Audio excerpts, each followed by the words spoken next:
Paz a todos, vamos aí para mais uma aula nossa no dia de hoje, amém?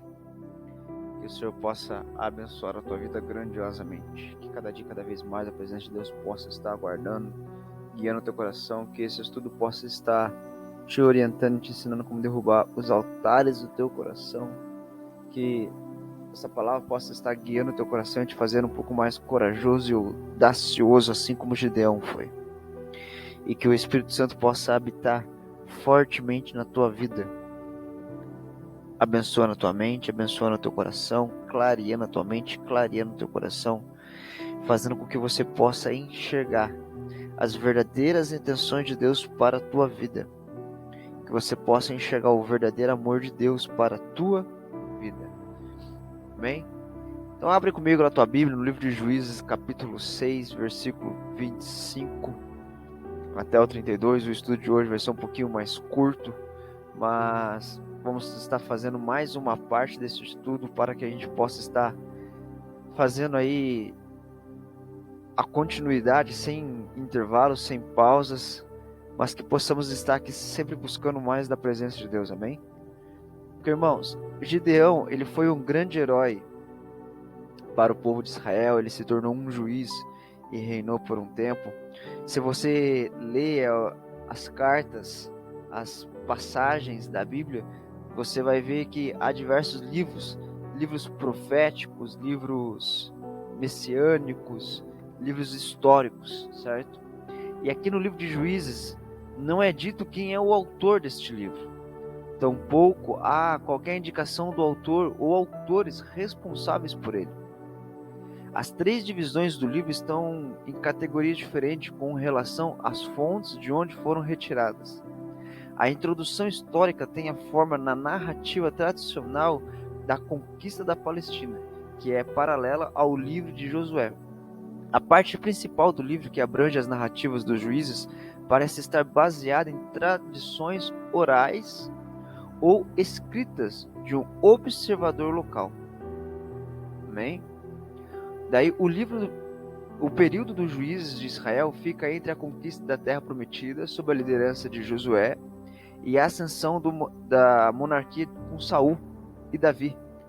Quando eles começam a clamar, pedindo, nos dá um rei, nos dá um rei. Daí Deus pega, vocês querem um rei? Vou dar um rei para vocês. E dá o rei para eles. Amém?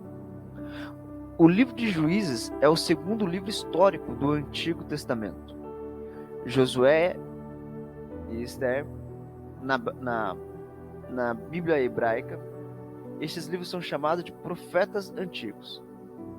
A preocupação teológica e espiritual encontrada no Pentateuco e nos profetas é mais do que simplesmente registrar fatos históricos. O nome do livro vem da denominação hebraica dos personagens principais, que pode ser traduzida como governantes. Estes juízes eram agentes de livramento do Senhor. O Senhor é o personagem principal, o herói de Juízes, certo? Mas ele colocava homens para julgar ao povo. Depois começa a vir novamente os profetas. Amém? Então, no versículo 25, ele vai nos dizer assim, naquela mesma noite, Yahvé ordenou a Gideão, separa um dos touros do rebanho que pertence a teu pai, aquele novinho de 7 anos de idade, destrua o altar de Baal, que também pertence a teu pai, e corte o poste consagrado à deusa Azera, que está ao lado do altar. Deixa eu te falar uma coisa. Em algumas traduções, a palavra poste, corte o poste consagrado à deusa, algumas traduções está como arvoredo, que é de árvore. Ok?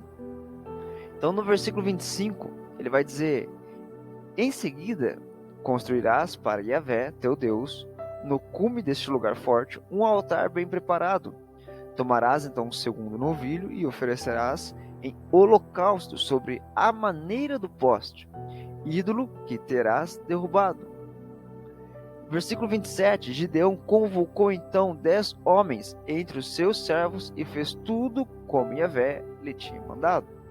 Mas como ele temia muito a sua família e o povo da cidade, para fazer em pleno dia, ele o fez durante a noite.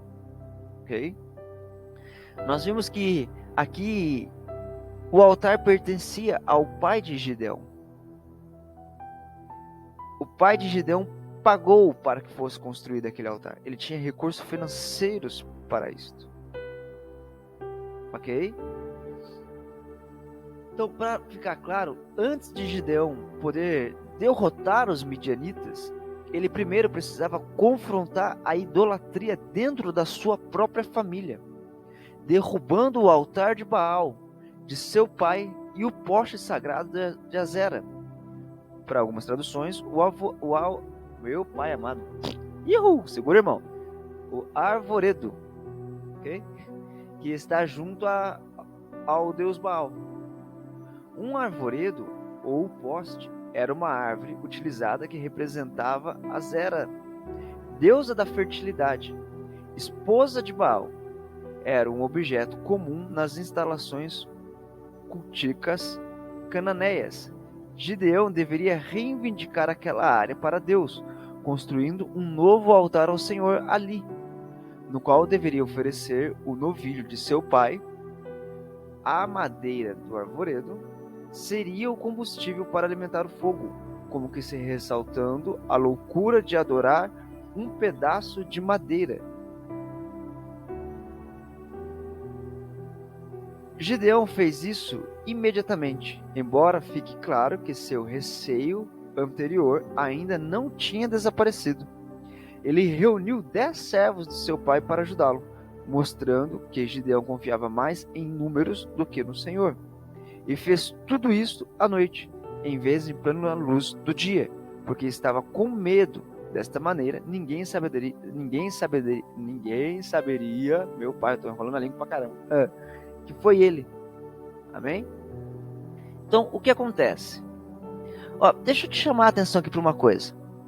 Gideão simplesmente podia ter chegado na casa do pai dele, no meio da cidade, e falar assim: povo, preste atenção, assim diz o Senhor, arranca esse altar daqui. Certo? Mas ele não fez, por quê? Porque Deus não mandou ele profetizar e declarar. Deus mandou ele fazer. Entende?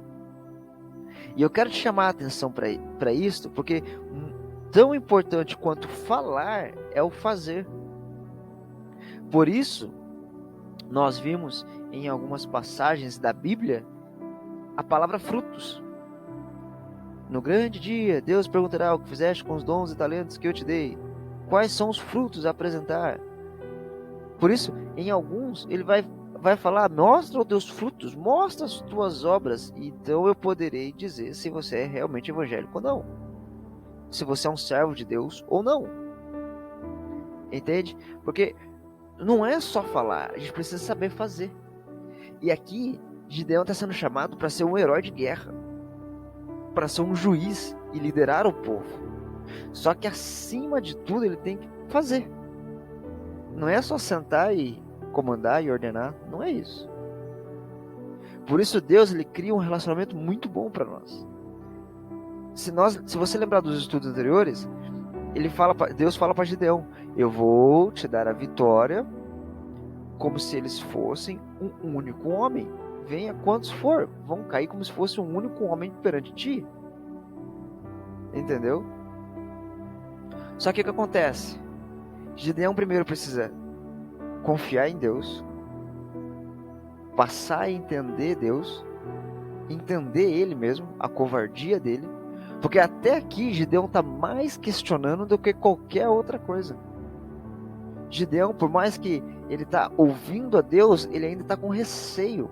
Você pode ver que ele foi fazer o quê? Ele foi derrubar o altar durante a noite. Por quê? Porque ele tinha medo ainda.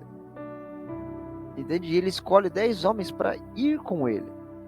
E você, muitas das vezes, tem receio e medo de sair da tua zona de conforto. Você, muitas vezes, tem receio e medo de não tomar uma atitude, um passo como deveria tomar.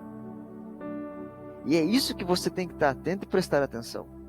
A primeira coisa que você tem que fazer para você se tornar um vencedor é derrubar os pecados de estimação, é derrubar os deuses do teu coração, é não se encurvar para estátuas, para objetos. Aqui Deus derrubou duas, um pedaço de madeira, para algumas pessoas era um pedaço de madeira todo enfeitado para representar a fertilidade da deusa e a estátua de Baal.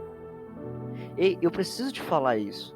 Mas se você pegar os 10 mandamentos, você vai ver, não farás imagem nem escultura do que está nos céus, na terra ou debaixo dela. Deus não quer você fazer imagens, Deus quer que você veja Ele, até onde Ele permitir, porque a glória dele é tão grande que pode matar a gente. Por isso ele falou para Moisés, olha, eu vou colocar minha mão para te proteger, porque se você olhar diretamente para mim, você morrerá. Então ele coloca um limite para nos apresentar, para nos mostrar a glória e o poder dele. Só que ele não quer você se encurvando para objetos. Ele não quer você se encurvando para pecados. Ele não quer você se encurvando para pessoas humanas como a gente. E é isso que você precisa entender. O coração de Deus é puro amor, pura justiça. Ele vai saber te honrar e te respeitar. Mas você também tem que saber honrar e respeitar a Deus. É o que te faz ser um grande vencedor. Você consegue entender isto? Então, Gideão foi chamado para ser profeta, para ser juiz nessa parte da história. E ele vai lá, derruba o altar, constrói outro. Ok? No versículo 28, ele vai dizer assim: no dia seguinte, bem cedo, o povo da cidade se levantou, e eis que a mesa de pedra de Baal havia sido completamente destruída. O poste sagrado que ficava ao lado deste altar tinha sido cortado, e o touro fora sacrificado em holocausto, sobre um altar recém-construído. O versículo 29 vai dizer: comentaram então uns com os outros que fez isto. Quem fez isso? E eles procuraram saber, indagaram por toda parte e descobriram que tinha sido Gideão, filho de Joás. Versículo 30, os habitantes da cidade intimaram a Joás: traze para fora o teu filho, ele deve morrer, porquanto profanou e destruiu a mesa de pedra consagrada a Baal e derrubou o poste sagrado que estava ao lado deste altar. Versículo 28, o povo percebe que o novo altar foi criado no lugar da idolatria. E o coração deles estava nessa idolatria. Por que estava nessa idolatria? Porque eles preferiram defender o altar, defender uma estátua, defender algo que era fictício. Então isso mostra que o coração deles estava totalmente voltado para a idolatria. No versículo 30, se você ler com calma de novo, você vai ver que o povo quer matar Gideão por causa dessa estátua, por causa dessa pedra. E isso é o que chama a atenção. Olha o ponto que chega a idolatria por eles quererem matar. Uma coisa que Deus nunca vai fazer é deixar você matar. A única pessoa que Deus provou foi Abraão. Me dá o teu único filho. Só que ele não permitiu que matasse. Era para testar Abraão. Agora, se você fala que você tem que matar por causa de Deus, Deus não vai querer que você mate ninguém. Ele não quer que você mate fisicamente, muito menos espiritualmente. Por isso você precisa saber cuidar, você precisa saber trabalhar o que está acontecendo para que isso não tome conta da tua vida. Muitas das vezes eu vejo diversas pessoas brigando por causa de um altar, brigando por causa de uma igreja, e cara, isso não é de Deus, isso já é de Satanás.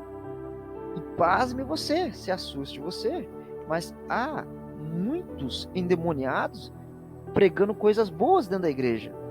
Há muitos que estão se enganando e enganando outros, achando que são os bambambam da história.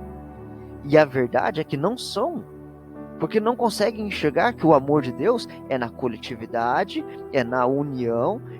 Para você ser abençoado, você tem que abençoar. Para você ser transformado, você precisa ajudar alguém a se transformar. A realidade com Deus sempre é essa. É você servindo. A vontade de Deus de você ser grande neste mundo é tanta, que Ele enviou Jesus para ser exemplo. Olha, aprendam a servir. Aprendam a amar e respeitar. Agora, se a pessoa não quer, amém, glória a Deus. Tchau e benção. Bate a poeira na roupa e toca o teu caminho. Você consegue compreender o que está acontecendo aqui? A idolatria que toma conta do coração? Se você serve a Deus e eles não sabem se defender, se você serve a alguém e ele não consegue se defender, precisa observar melhor isso. Porque se Deus quer que você defenda-o como Deus fez com Gideão aqui, Deus chamou ele, ó, você vai defender e vai honrar meu nome? Deus vai te dar a capacidade e vai te dar a orientação, vai te guiar o coração para que você faça e faça da maneira correta. Para que você faça e não seja humilhado, não seja desrespeitado e desonrado. Porque é Deus que está te mandando, Ele vai te honrar e vai te respeitar. Você consegue compreender isso? Essa emenda, essa parte da história?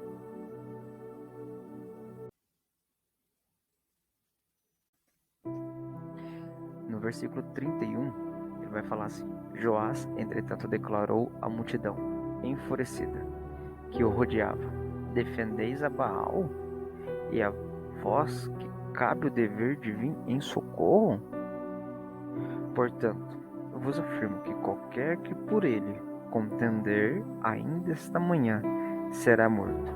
Se Baal é de fato um Deus, que a si mesmo se defenda, pois derribaram o seu altar. Então entende assim, ó. Joás, o pai de Gideão, confrontou o povo, afrontou o povo. Ele indagou: quem são vocês para vir defender Baal? Ele não é Deus? Ele não pode se defender? Uma coisa que eu achei bem interessante nessa passagem é que quem pagou para construir o altar, se bem que não tem biblicamente o relato para isto, mas tem a história, mas nós vemos que o altar pertencia ao pai de Gideão, à família de Gideão. Então dá-se a entender que ele construiu, que ele pagou para construir. E eu acho interessante que ele, que era o dono, não se importou porque o seu filho destruiu. Mas ele tem que ir em defesa da vida do teu filho para que o povo não matasse Gideão. Porque o povo estava com a idolatria tão grande em seu coração que aquilo foi motivo de contenda, de briga. E a família de Gideão era tão poderosa ao ponto do pai de Gideão pegar e falar: se alguém fizer isto, se alguém levantar a mão contra o meu filho para defender Baal, levantar a mão contra a minha família para defender Baal, amanhã mesmo estará morto.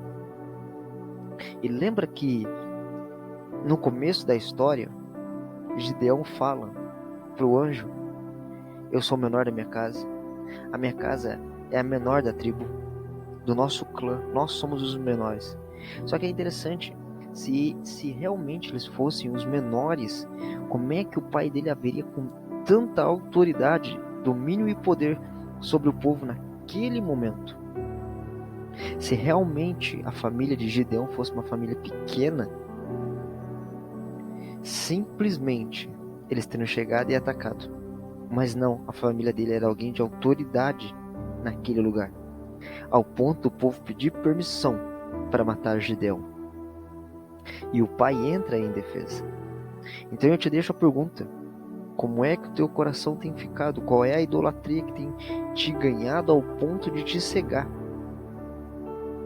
Às vezes nós estamos com tanta idolatria do eu dentro do nosso coração que nós não sabemos servir a quem está ao nosso redor. Não sabemos honrar os nossos patrões, nossos pais, nossas mães.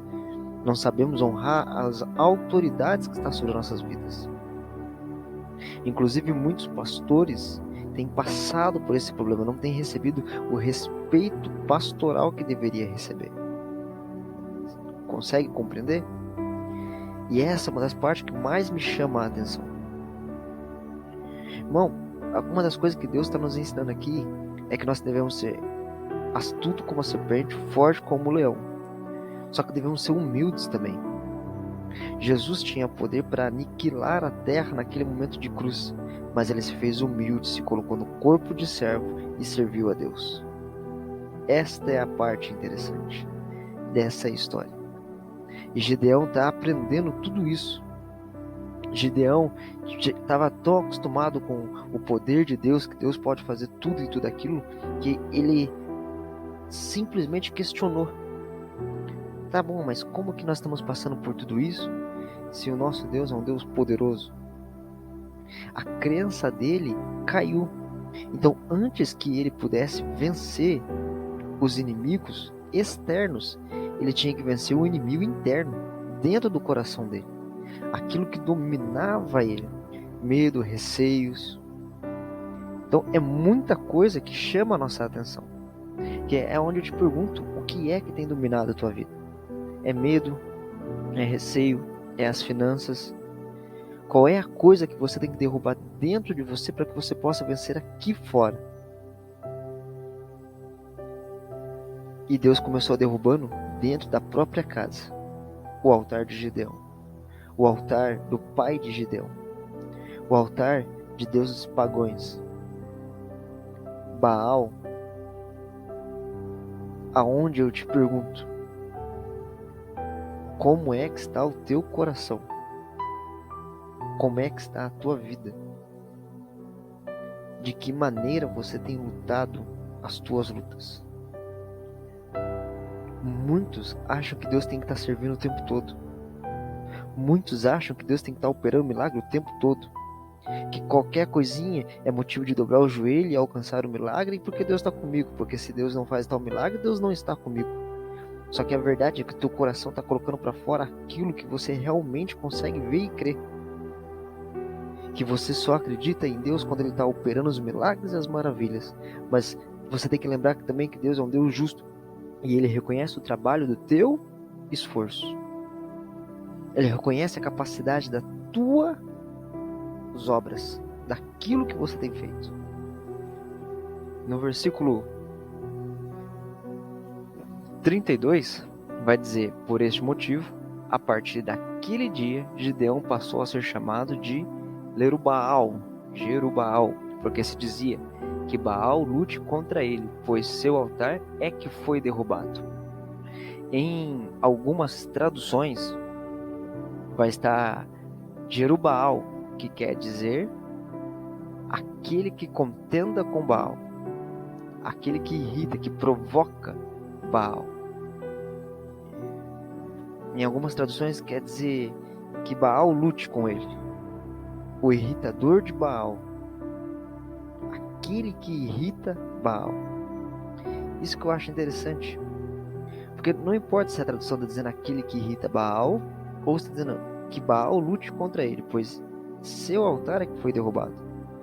Em ambas vai colocar o problema sendo solucionado como o problema que vem de frente. O que eu quero dizer com isso é que assim, ele está arrancando o problema da adoração de Baal. Então ele está dizendo que esse problema da adoração de Baal é que vem a se mostrar.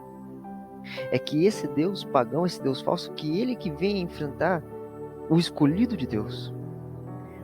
Cara, por isso que Deus falou através de Jesus que por amor a ele nós sofreríamos perseguições.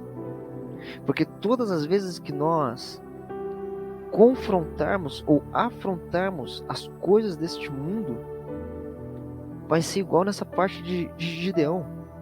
Então que o mundo te confronte, que o mundo te afronte. Porque afinal de contas é contra o mundo que você está indo. Estou sendo claro nessa parte?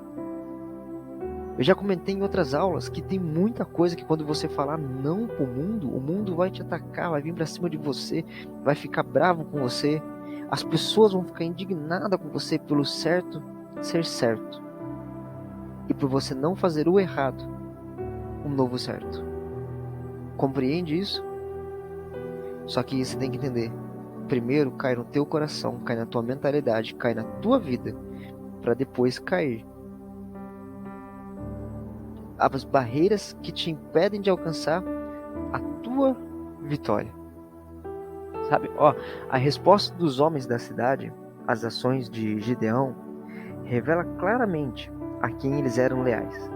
Os homens queriam que Gideão sofresse a pena de morte, a qual deveria ser imposta aos idólatras. O surpreendente é que o pai de Gideão, Joás, dono daquele altar a Baal, defendeu seu filho. Será que Baal precisava mesmo dos homens daquela cidade para salvá-lo? Ou ele era só uma estátua? Geralmente, o homem é que espera que seus deuses o salvem, e não o contrário. Por causa dessa intervenção, Gideão ganhou outro nome, Jerubbaal, que significa Baal contenda, o irritador de Baal. O fato de Gideão continuar vivo era uma prova viva que Baal não era capaz de defender a sua honra. Então virou o dia, como o pai dele falou, e Gideão continuou vivo. E aí mostra que uma estátua não tem poder para fazer nada. Que uma estátua não consegue se defender, se salvar. Ah, mas foi imagem de Deus. Irmãos, por que Deus falou não faça imagem do que está no céu, na terra ou debaixo dela? Porque sabia que se nós fizéssemos a imagem de Deus, nós trocaríamos Deus pela imagem de Deus. Por isso que Ele não permite nós fazermos imagem. Consegue compreender isso? Então aqui nós vamos parar para a aula de hoje. Segunda-feira nós vamos continuar mais. Que Deus te abençoe. Se você ainda não assistiu a aula número 2, eu vou deixar o link aqui embaixo. E no link da aula 2 tem o link da primeira aula. Faça o estudo completo com a gente para você entender. Ficar dúvidas, deixa aqui embaixo. Pode me chamar que eu faço questão de responder a todos. Amém? Deus te abençoe poderosamente.